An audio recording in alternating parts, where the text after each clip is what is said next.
resign to bagi mata. Ai di ready oiriba anta ane resign to haloba anta namagadi. Ai di ai public platform da lau thokra bane one day political conference da. Adu di kari na iba enwarna phanga akana aina support to ragani iba enwarna phangau raga soin gon da support to wenai khoi platform ang katuoy bani na ihai ba.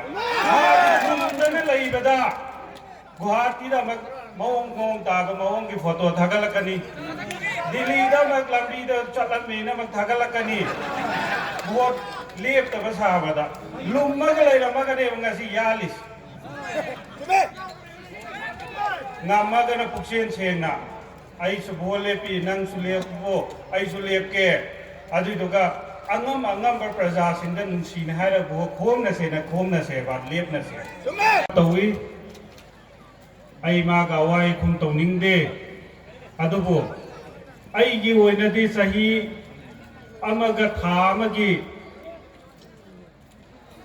any accountability laina transparency laina ai puthok sage ma gi sahi nipan khai gi dom to puthok pi oina hai bi yo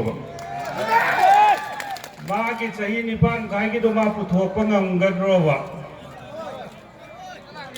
aina taugiba tabuk tauram khudingmat kide polling ki development committee sing polling committee gi members sing duda dum hangbu kan da hairak ka da soi dana leire BJP na why sarkar paiba da yaugadra opposition da yaugadra adudi antas thagalak patare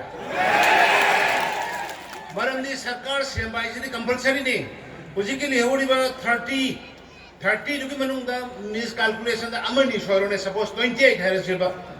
Ado bo Union Home Minister Amit Shah ji na di 29 the fix or me ma di 29 phange na. Ado aine 30 phange ba ama khata ne Amit Shah ji ka khena base. Da pangthok ka dori ba sida. Padugi chap chaba khudam Narendra Modi ji ki sab ka prayas haidana hona biraga tang manga sida Madugi, pagna na magi, dahil tado prajana lobiyo ay